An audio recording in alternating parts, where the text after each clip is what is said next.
Okay, bismillahirrahmanirrahim. Assalamualaikum warahmatullahi wabarakatuh. Dan salam sejahtera, selamat petang kepada semua sekali penyelaras CDL and so on untuk Negeri Sembilan ni, Puan Sheila. Terima kasih juga kepada Encik Muhammad Izzuddin yang menyediakan kemudahan Zoom kita pada petang ini dan juga petang-petang yang sebelum ini. Saya nampak Dr. Nur Azhar pun ada sama-sama dalam sesi kita. Kepada yang akan membentang pada petang ini, Ustaz Muhammad Fazli Hasan dari Sekolah Menengah Kebangsaan Chuah.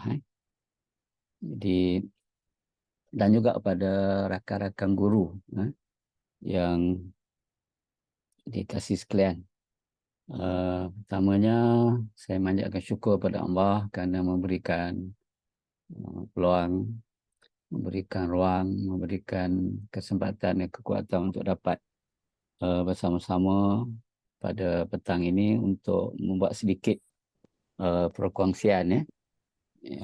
Perkongsian saya ini adalah merupakan lanjutan daripada perkongsian yang sebelum ini. Jadi kepada rakan-rakan guru yang mungkin kali pertama masuk pada petang ini perlu semak baliklah perkongsian saya sebelum ini supaya dapat melihat dia punya flow dia tu, dia punya flow ataupun dia punya proses perkongsian saya tersebut. Sebab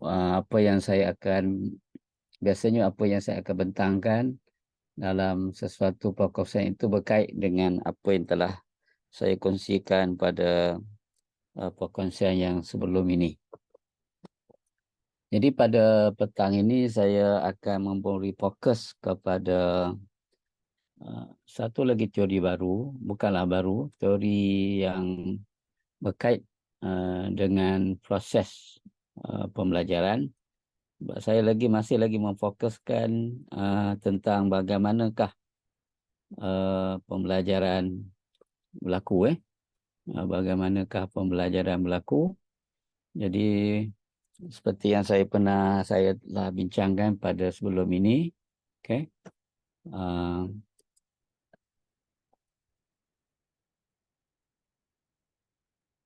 Saya telah bincangkan tentang bagaimana pembelajaran berlaku sebagaimana yang telah dikongsikan oleh Profesor Billingham, Daniel Billingham dalam bukunya yang terkenal iaitu Why Don't Students Like School. Okay. Ini semua kita dah bincang dan saya juga telah bincangkan sebelum ini tentang peranan kita untuk melihat perkembangan pembelajaran anak-anak, the learning progression yang berlaku dalam diri anak-anak yang kita ajar. Dia melibatkan 3 peringkat. Peringkat pemerolehan, peringkat membina makna dan juga peringkat pemindahan. Dan dari segi proses pembelajarannya itu, dia anak-anak akan melibatkan peringkat tahu. Okay. Ini pada peringkat pemulihan, dia akan mencapai tahap tahu. Dia tahu apa yang ingin dikongsikan oleh guru-guru. Kemudian dia akan meningkat lebih lanjut iaitu faham. Okay. Bukan setakat tahu, dia memahami apa yang dia tahu. Ada juga kalau berhenti setakat tahu saja, dia hanya mengingat dia hanya peringkat mengingat tapi dia tak dapat mengaitkan nanti dengan pengetahuan sebelum ini, pengetahuan sedia ada. Untuk mengaitkan dengan pengetahuan sedia ada, itu yang kita namakan faham. Dan dia boleh mengaplikasikan apa yang dia faham, apa yang dia tahu, apa yang dia faham dalam konteks yang tertentu. Konteks-konteks yang tertentu, sebab dia boleh menggunakan aplikasi ini, maksud menggunakan apa yang dia tahu dan faham itu di dalam kehidupan dia. Dia nampak bagaimana dia boleh menggunakan apa yang telah dia tahu dan faham itu dalam kehidupan. Dan seterusnya, peringkat penguasaan ialah apabila anak-anak tersebut boleh menyelesaikan masalah, ya, boleh menyediakan cadangan-cadangan dalam bentuk pelbagai format lah. Mungkin cadangan itu dalam bentuk model dan sebagainya. Jadi yang telah dibincangkan berkali-kali, saya ulang benda ni. Okay. Kemudian pada hari ini saya akan bincangkan teori dia panggil dual coding. Dual, dual, D-U-A-L. Coding, C-O-D-I-N-G. Teori ini telah dibincangkan oleh seorang sarjana nama dia Alan Fabio. Alan Fabio sejak tahun 1971. Ini buku dia lah. Ya. Buku dia, kalau cikgu-cikgu nak lebih lanjut, cikgu boleh baca buku berkenaan, iaitu Mental Presentation, a Dual Coding Approach. Dual Coding Approach. Ini buku yang setakat ni buku yang telah lebih mantap lah berbanding dengan buku beliau yang pertama, iaitu Imagery and Verbal Processing. Image tu maksudnya dalam bentuk gambar-gambar. Verbal tu perkara yang melibatkan perkataan, ya, lisan, itu dia panggil verbal. Dan perbincangan pada ketika itu banyak menjulus kepada bidang cognitive psychology, bidang cognitive science, bidang bahasa, linguistik, dan juga bidang falsafah. Fokus pada ketika itu dan oleh sarjana-sarjana yang terlibatlah dalam membincangkan tentang dual coding theory ini. Okay, 1990 buku dia ni diterbitkan oleh Oxford Science Publication. Okay. Tetapi sejak akhir-akhir ini beberapa orang sarjana telah membincangkan teori itu dengan lebih praktikal. Bagaimana ianya boleh dilaksanakan dalam proses pembelajaran anak-anak di sekolah, ya, dan bagaimana guru-guru boleh menggunakan teori ini untuk membantu anak-anak untuk belajar. Okey, ini adalah satu pendekatan yang menarik dan saya akan bincang. Mungkin pada hari ini saya tak dapat nak bincangkan dari segi kaedah. Saya akan dedahkan dulu peringkat pada hari ini. Apakah dia yang dimaksudkan dengan dual coding teori itu. Okay, insyaAllah pada perkongsian yang akan datang, tengoklah, kalau perlu saya akan buat beberapa kali perkongsian berkaitan dengan perkara ini. Ya. Sebelum beberapa orang sarjana, khususnya Dr. Yana Winston dan juga Megan Sumeraki. Okay, mereka ni menggelarkan diri mereka ni sebagai learning scientist. Learning scientist. Kalau cikgu-cikgu berminat, cikgu boleh pergi ke website dia. Type saja learning scientist. Dia ada berkongsi banyak perkara yang berkaitan dengan learning science, the science of learning. The science of learning. Bagus juga. Kalau cikgu-cikgu berminat, cikgu boleh pergi ke laman web.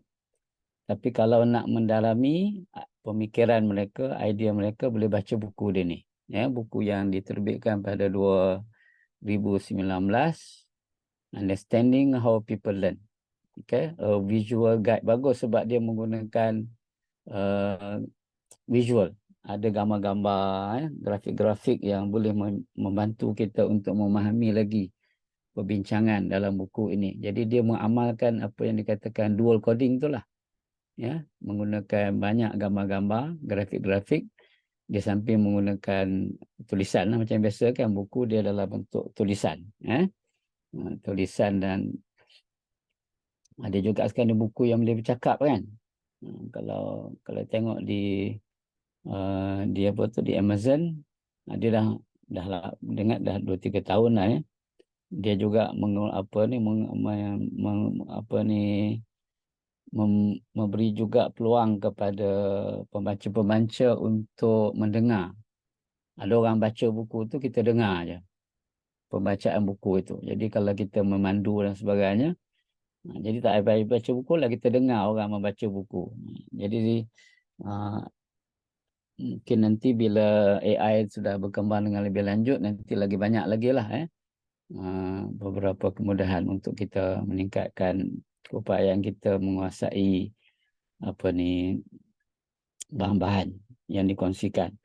Jadi dalam buku yang ini, buku yang ditulis oleh apa ni, Yana Winstein dan juga Megan Sumaraki ini, mereka telah mengemukakan banyak panduan bagaimana menggunakan sains pembelajaran ataupun the science of learning itu di dalam bilik darjah. Sebab tu dia, pendekatan yang mereka gunakan menarik, ya. Dia mengaitkan apa yang mereka perolehi daripada lab, makmal. Makmal ni maksud mereka menguji, mereka membuat penyelidikan sebagainya. Hasil daripada itu mereka telah kongsi dengan pihak sekolah, berkongsi dengan guru-guru, dengan murid-murid, sebab didapati bahawa, ni salah satu, saya ambil satu petikan daripada buku beliau. Beliau ini adalah data ni datang daripada Pomerance dan rakan-rakan pada 2016, di mana kalau mengikut saintis ni, learning scientist ni, dia ada 6 kaedah pembelajaran yang dikatakan sesuai dengan apa ni, kognitif manusia. Setengah-setengahnya itu saya dah bincangkan sebelum ini. Kalau masih ingat lagi, ya. Saya telah bincangkan tentang space practice, saya dah bincangkan tentang retrieval practice, saya dah bincangkan tentang interleaving. Okey. Jadi sebenarnya bila saya bincang tentang dual coding ni, nanti dia berkait dengan perkara-perkara berkenaan. Jadi ada 6, 6 kaedah pembelajaran yang didapati sangat sesuai dengan kognitif seseorang murid, ya. Tetapi didapati bahawa didapati bahawa ke-6 strategi pembelajaran ini tidak begitu diberikan perhatian ataupun tidak beri pendedahan kepada guru-guru yang dilatih, ya. Didapati daripada 48 buku teks yang digunakan ini di Amerika, Jadi sebenarnya pun berlaku juga di Malaysia. 48 buku teks yang digunakan dalam latihan guru di Amerika. Okey. Tak banyak yang membincangkan tentang ke-6 strategi pembelajaran ini. Okey, kalau kita tengok lebih 50% ataupun lebih 59%, secara spesifik, yang tepatnya 59%, buku teks berkenaan langsung tidak menyentuh tentang strategi ini. Ada juga buku teks yang sentuh, tapi dalam 2-3 perkataan saja, 2-3 ayat saja. 1-3 sentences, 3-6 sentences, 7-12 sentences, 1 page or more. Jadi kita tengok apa yang dikongsikan oleh sarjana tersebut mengatakan bahawa mungkin strategi pembelajaran ini tidak begitu diperluaskan kepada guru-guru. Ini dia bagi contoh di Amerika Syarikat. Mungkin di kalangan guru-guru kita di Malaysia, itu kita kena buat survey lah kan. Kita kena buat kajian. Baik. Itu pengenalan sikit lah ya. Jadi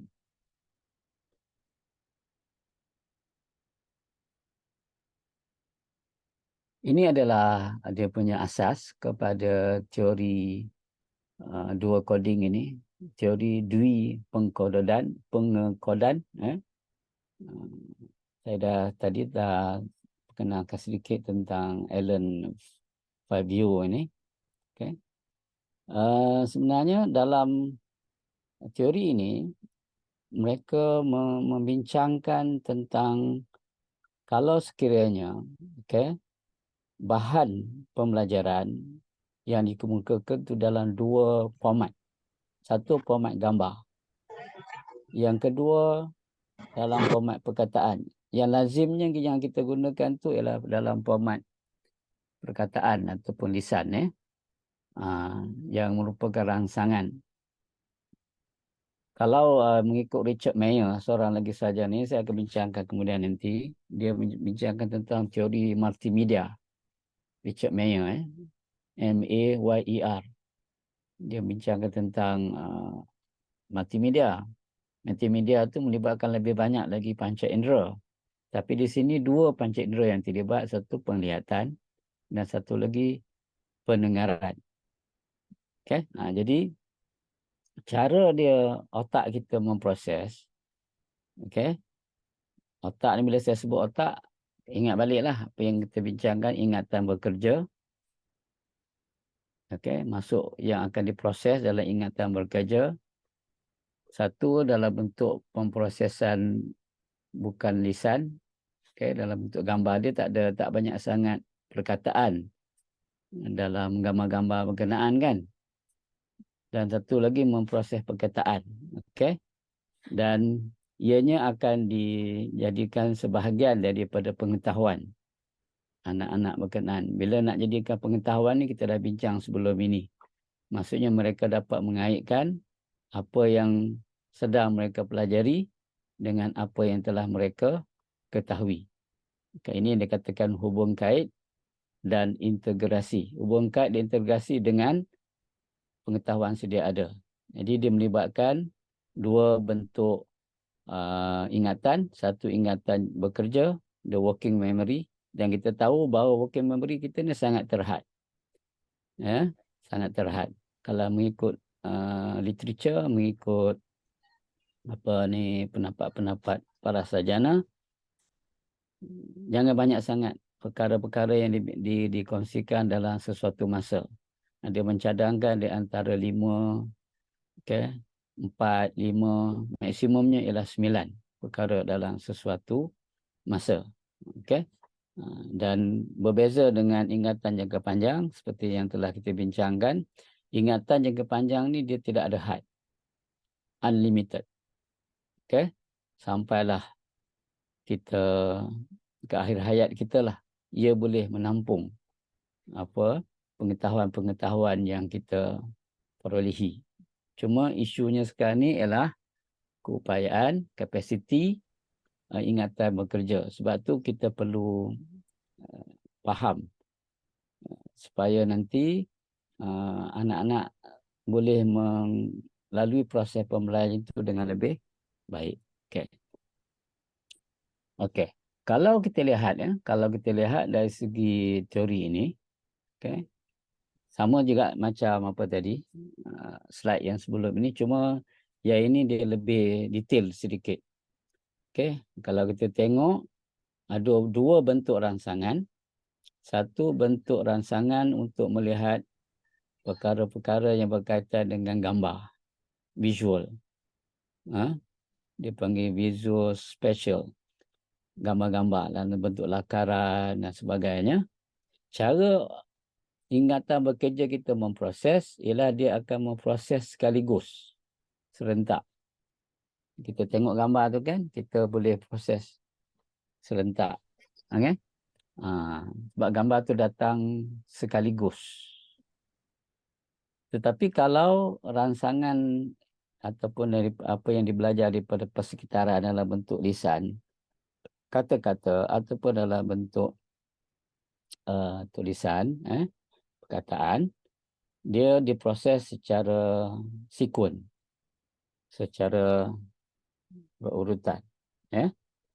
Dia sebab dia nak faham kan, dia nak faham apa yang yang terdapat di dalam tulisan ataupun verb yang dikongsikan, yang perlu mereka pelajari. Jadi dia kena lihat secara berperingkat-peringkat, secara berurutan. Jadi ada dua bentuk saluran di sini. Satu, saluran melalui deria mata. Satu lagi saluran melalui lisan, melalui pendengaran. Sebab tu dia panggil dua. Dua saluran. Saluran visual dan juga saluran lisan.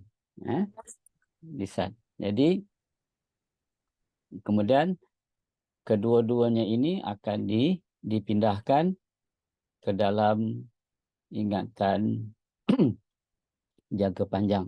Dia kena ingatlah proses pembelajaran itu berlaku apabila apa yang ada dalam ingatan bekerja itu dapat dipindahkan dengan ingatan jangka panjang. Maksud dipindahkan itu ialah mereka dapat mengaitkan dengan pengetahuan sedia ada yang terdapat dalam ingatan jangka panjang. Kena ingat ya, pengetahuan sedia ada itu berada di dalam ingatan jangka panjang. Jadi ini adalah asas kepada teori dui pengekodan ini ataupun dual coding theory ini, dan dia sebenarnya banyak faedah-faedah yang berkait dengan pembelajaran dalam diri anak-anak tu nanti. Jadi saya ingat cukup dulu perkongsian saya pada petang ini untuk memberikan sedikit pengenalan kepada cikgu-cikgu, kepada tuan-tuan dan puan-puan tentang teori dui pengekodan yang peringkat awalnya diperkenalkan oleh Alan Fyvio, kemudiannya telah diperincikan, telah diberikan konteks baru apabila perkembangan berkaitan dengan cognitive science itu telah berkembang. Okey. Jadi saya berhenti dulu setakat ini. Sebab tu nanti bila kita bincangkan pada minggu depan, saya akan bincangkan sedikit. Sebenarnya ada perkara-perkara yang telah kita buat. Ya, kenapa kita menggunakan visual? Kenapa kita gunakan peta minda? Kenapa kita gunakan, kalau dulu ingat tak, kita ada mapping map, thinking map. Kita ada bubble map, kita ada double bubble map. Ya. Semuanya itu adalah ada kaitan dengan teori ini. Ya. Ada kaitan dengan teori ini.